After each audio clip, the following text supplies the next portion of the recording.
Praise the lord. 61వ కీర్తన 4వ వచనం. యుగయుగములు నేను నీ గుడారములో నివసించదను, నీ రెక్కల చాటున దాగుకొందును.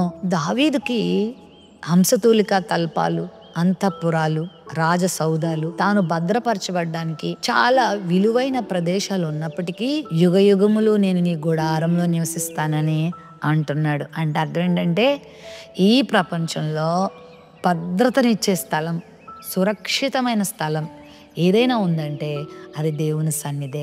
నీ గుడారంలో నేను ఉంటానయ్యా, నువ్వు పొమ్మన్నా నేను పోను, నీ సన్నిధిలో నేను జీవిస్తాను, నీ రెక్కల చాటు నేను దాగుకుంటాను అని తన జీవితంలో ఒక గొప్ప సమర్పణను ఇక్కడ కనపరుస్తున్నాడు. మనం ఈ లోకంలో బ్రతకాలంటే దేవుని కాపుదల చాలా అవసరం. ఎన్ని కీడులో, ఎన్ని అపాయాలో, ఎన్ని శత్రు పన్నాగాలో ఈ ప్రపంచంలో మనం చూస్తున్నాం కదా. మరి నువ్వు ఆత్మీయంగా క్షేమంగా ఉండాలన్నా, కుటుంబంగా క్షేమంగా ఉండాలన్నా, ఆరోగ్యపరంగా క్షేమంగా ఉండాలన్నా, ఆర్థికంగా క్షేమంగా ఉండాలన్నా దేవుని కాపుదల చాలా ముఖ్యం.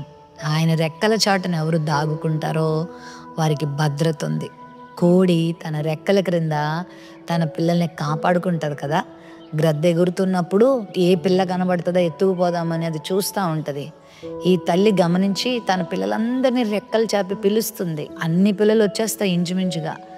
కొన్ని పిల్లలు మా అమ్మ అలాగే పిలుస్తుందిలే అని అక్కడక్కడ తిరుగుతూ ఉంటాయి. అలాంటి పిల్లల్ని గ్రద్ద ఎత్తుకుపోతుంది. ఆ పిల్లలకు అర్థమైపోద్ది, మాకు మా అమ్మ రెక్కలున్నాయి, మాకు ఏదైనా ప్రమాదం సంభవించినప్పుడు ఆ రెక్కలు మమ్మల్ని కాపాడుతాయని గుర్తించి ఆ రెక్కల క్రింద దాక్కుంటాయి. మరి మనకి కూడా ఎవరి రెక్కలు ఉన్నాయంటే నీతి సూర్యుడైన ప్రభువారి రెక్కలు మనకున్నాయి. ఆయన రెక్కలు మనకు ఆరోగ్యాన్ని కలుగజేస్తాయి, ఆయన రెక్కలు మనకి భద్రతనిస్తాయి, ఆయన రెక్కలు మనకి సమాధానాన్ని ఇస్తాయి. కాబట్టి నాకెవరూ లేరు అనుకోవద్దు, ప్రభువు నీకున్నాడు. నువ్వు ఎక్కడున్నా ఆయన నీతో ఉన్నాడు. ఆయన దగ్గరకు నువ్వు వస్తే నువ్వు అనాథవు కావు, ఆయన దగ్గర నువ్వు వస్తే నువ్వు ఒంటరివి కావు. ఆయన నీకు సమాధానం ఇస్తాడు, ధైర్యం ఇస్తాడు, భద్రపరుస్తాడు. మరి ఆయన గుడారంలో నివసిస్తున్నావా, లేకపోతే భక్తిహీనుల గుడారంలో నివసిస్తున్నావా, లేకపోతే లోక సంబంధమైన అల్లరితో కూడిన ఆటపాటలు కలిగిన స్థలాల్లో నివసిస్తున్నావా? పరిశుద్ధమైన దేవుని సన్నిధిలో ఉండు, నివసించడం నేర్చుకో.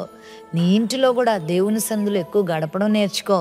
ప్రార్థించడం, దేవుని వాక్యాన్ని ధ్యానించడం, ఆయనను స్తుతించటం, ఆయనను సేవించటం, ఆయన సేవ చేయటం, ఇలాంటి వాటితో నీ జీవితాన్ని ముడివేసుకుంటే నువ్వు భద్రంగా ఉంటావు, క్షేమంగా ఉంటావు, దేవుని కార్యాలు చూస్తావు.